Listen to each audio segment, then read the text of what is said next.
Assalamualaikum warahmatullahi wabarakatuh. Hari ini secara insidental kami membahas hal-hal yang berbeda dari sebelumnya, yakni seputar permasalahan yang urgen mengenai perkara masbuk. Nah, bicara tentang sholat, sholat merupakan rukun Islam kedua setelah syahadat dan memiliki kedudukan yang sangat urgen dalam Islam. Setiap muslim dianjurkan untuk melaksanakan sholat berjamaah di masjid tepat pada waktunya. Namun, dalam prakteknya, ada di antara kaum muslimin yang masih tertinggal sholat berjamaah atau lebih dikenal dengan yang namanya masbuk. Maka, seperti apakah permasalahan masbuk itu? Nah, di beberapa kesempatan, kamu melihat orang yang masbuk membuat jamaah lagi. Seseorang berinisiatif menjadi imam tanpa ditepuk. Ada pula yang menyatakan bahwa sholatnya itu batal hingga timbul pro kontra. Manakah yang perlu diikuti? Masbuk dengan meneruskan atau menggenapi kekurangan rakaatnya secara sendiri-sendiri atau berjemaah dengan salah satunya menjadi imam. Mohon penjelasan majelis yang mana saat ini para jemaah membutuhkan dasar yang kuat dan sahih sebagai rujukan dan tidak hanya dipraktekkan namun menjadi tambahan ilmu yang kadang diabaikan sebagai sebuah pengetahuan. Berikut ini tafsir para jemaah yang hadir dalam sebuah diskusi di musola kampus USN Polri.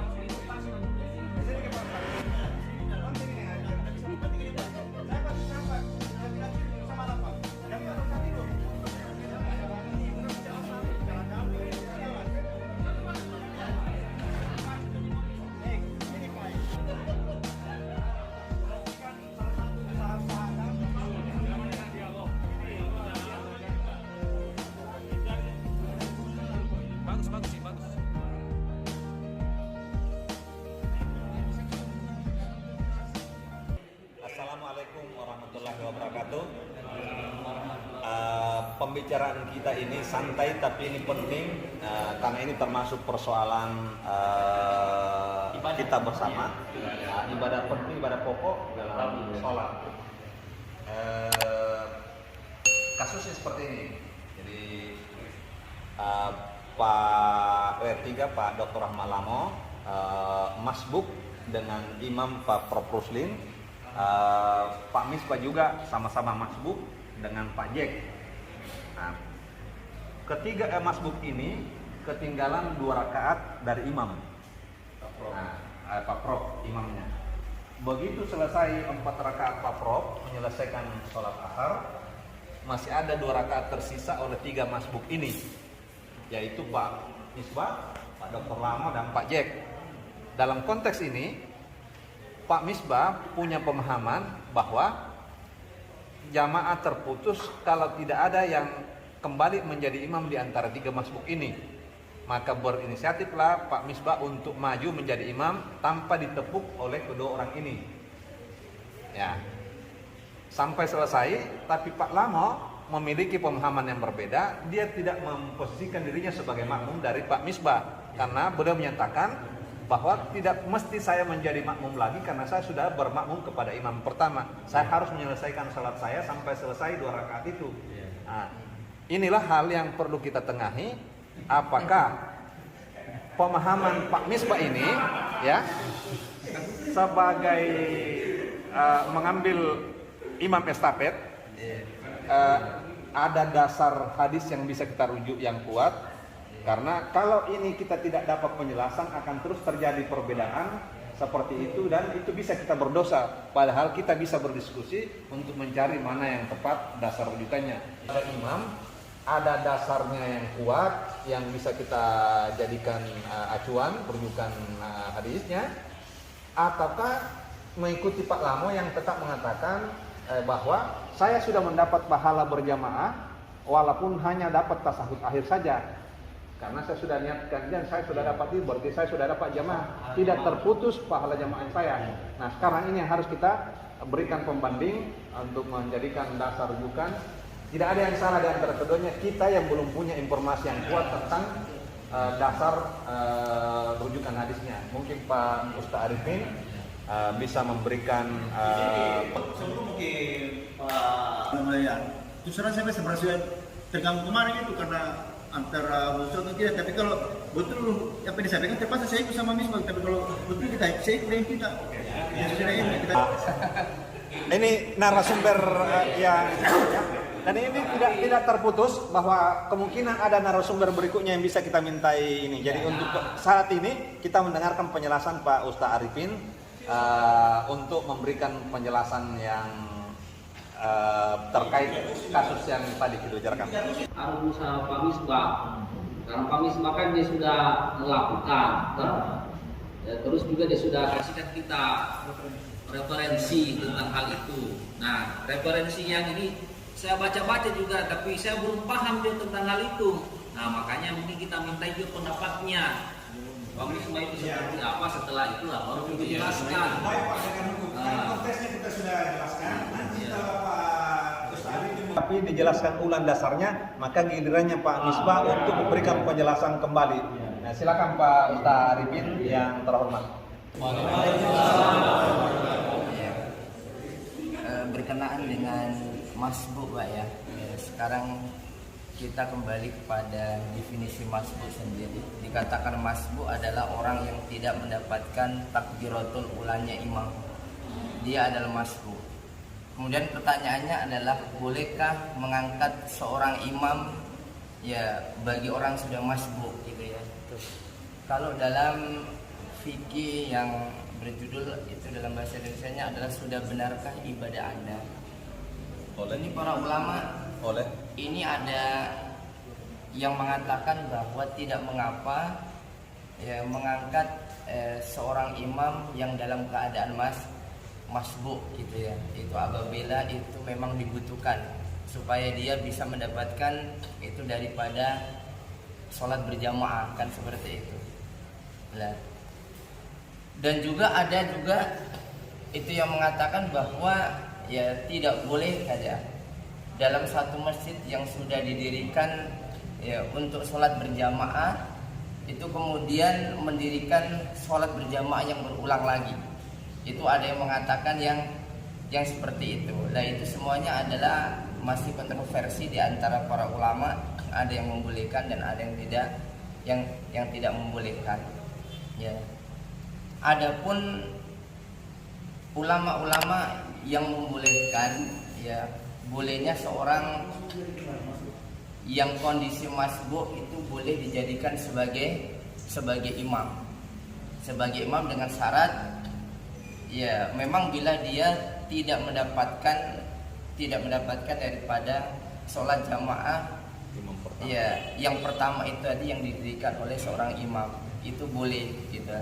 Itu boleh, dan itu pun dengan beberapa cara ya bolehnya meneguk sebagai isyarat bahwa dia ya mengikuti dia seperti itu, atau boleh itu tanpa meneguk bila mana memang orang yang di depan kita itu mengetahui bahwa orang yang di belakangnya ini sedang ikut berjamaah dengan dia.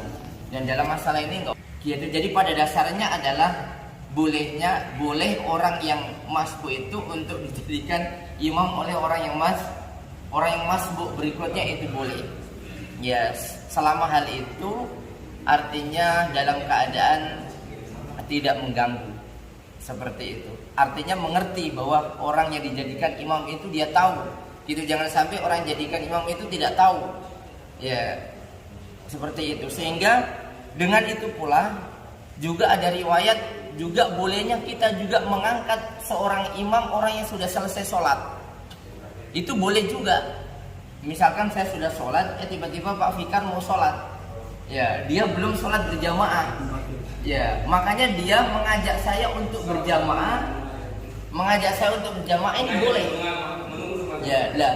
Bagaimana? Beberapa penjelasan tadi kita sudah mengerti. Hanya saya pertegas bahwa permasalahannya adalah ketiga yang masbuk ini pada Imam Prof. Ruslin bersamaan dia menjadi masbuk dan ketinggalan 2 rakaat.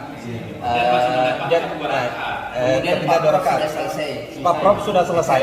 Tinggal yang ketiga yang masbuk ini salah satunya Pak Misbah berinisiatif untuk maju mengimami yang 2 ini. Jadi bukan ada lagi yang masbuk berikutnya itu. dia bersamaan masbuk. Tidak diperbolehkan kalau seperti itu. Nah, Jadinya orang yang masbuk yang sudah masuk misalkan sudah dia sama-sama itu masbuk itu paper sudah selesai dia belum, maka tidak boleh yang salah satu ini maju menjadi imam yang sama-sama statusnya ini tidak diperbolehkan. Dia harus melanjutkan masing-masing rakaat yang kedua. baik. Ada penjelasan dari Pak Ustaz Arif ini bahwa dalam konteks yang tadi dia hanya diperbolehkan menyelesaikan rakaat tersisanya masing-masing. Dia masing-masing. Hanya yang tersisa pertanyaan di sini, dan tentu Pak Misbah perlu mendapat kesempatan untuk mengklarifikasi karena tentu beliau melakukan ini ada juga dasarnya. Sehingga menurut saya, tunggu dulu Pak Dr. Lama, masih ada yang kita butuhkan dari Pak Ustaz Arifin, karena untuk memberikan penjelasan yang kuat yang dapat diikuti oleh Pak Misbah itu tentu harus ada dasar rujukannya. Misalnya kalau ada sumbernya dari buku ini, siapa penulisnya, rujukan mazhabnya atau imam-imam terdahulunya siapa, bagaimana penegasannya. Itu yang saya kira penting pada kesempatan berikutnya menjadi tugas Pak Ustaz Arifin untuk melengkapi dasar-dasar itu. Terima kasih. Assalamualaikum warahmatullahi wabarakatuh. Waalaikumsalam warahmatullahi wabarakatuh. Bahwa kejadian kemarin sebenarnya juga ada hikmah, bahwa ketidaktahuan atau kekurang pahaman kita terhadap sebuah perbuatan dalam sholat itu terkadang memang itu dijadikan sebagai bahan untuk berdiskusi dalam menyatukan berbagai pendapat. Yang pada dasarnya bahwa boleh bahwa yang masbuk itu sendiri-sendiri, boleh satu orang mundur, satu orang maju, tidak masalah. Karena memang yang difokuskan di sini kan tentang keumuman hadis itu, yang merupakan perbedaan pendapat para ulama, bahwa berjamaah itu lebih tinggi derajatnya daripada sendiri-sendiri. Ada yang mengatakan bahwa ada ulama yang mengatakan bahwa selama dia mendapatkan rakaat terakhir, maka pahala sholatnya, pahala jamaahnya dia dapat. Itu betul, boleh melaksanakan sendiri-sendiri. Tetapi jangan juga dikatakan bahwa yang berinisiatif untuk maju atau mundur karena dia mengangkat seorang imam itu tidak boleh, karena Imam Malik juga mengatakan hal demikian, bahwa boleh dilakukan. Kalau ada ulama yang mengatakan boleh, kemudian ada yang mengatakan tidak boleh, ini adalah hal-hal sebuah ikhtilaf yang mungkin kita akan bisa pahami bersama. Yang jelas bahwa tidak menyalahkan yang melaksanakan itu dan juga tidak menyalahkan yang sendiri-sendiri. Silahkan, bebas untuk memilih. Terima kasih. Assalamualaikum. Suruh kita cepat pergi. Artinya ini supaya ada pemahaman yang dua kita yang disampaikan, dan mungkin juga sudah mulai saya tahu maksudnya itu. Tapi jangan dulu pergi, di sini dulu kita dengar-dengarin kan kajian ilmu. Para tuh menjawab baik. Berikan lagi masing-masing bawa bahan. Lalu tempat ilmu. Apa yang disampaikan tadi Pak Misbah tentu kita terima. Apa yang disampaikan tadi Pak Ustaz Arifin kita terima. Tidak dalam konteks salah, tapi kita sama-sama mencari supaya kita ini sempurna dalam pelaksanaan ibadah. Hanya saja baik Pak Misbah maupun Pak Ustaz Arifin dalam seri berikutnya, mungkin besok, kita minta dengan sangat, misalnya Pak Misbah tadi menyampaikan bahwa Imam Malik juga melaksanakan ini, tentu Pak Misbah nanti dalam seri berikutnya harus membawa Imam Malik itu melaksanakan ini, dasar hadisnya apa, supaya bisa menjadi bahan kajian kita berikutnya, termasuk Pak Ustaz Arifin dalam seri berikutnya, atau mungkin nanti narasumber lain yang akan bergabung di kita mintakan supaya tidak cukup hanya mengatakan ini, tapi ada dasar yang kuat untuk menjadikan kajian kita ini menjadi lebih baik. Saya kira untuk seri hari ini kita disingkan Pak Misbah untuk melaksanakan tugas. Terima kasih atas keluangan Pak ini karena berkenan meluangkan waktu untuk bersama ini. Pak Ustaz Zulfikar, Pak Dr. Muhammad sebagai penginisiasi, Pak Prof sebagai kita mencari sumber yang jelas untuk menyelesaikan persoalan seperti ini ya. Terima kasih atas keluangan waktu yang diberikan. Wabillahi taufiq wal hidayah. Wassalamualaikum warahmatullahi wabarakatuh.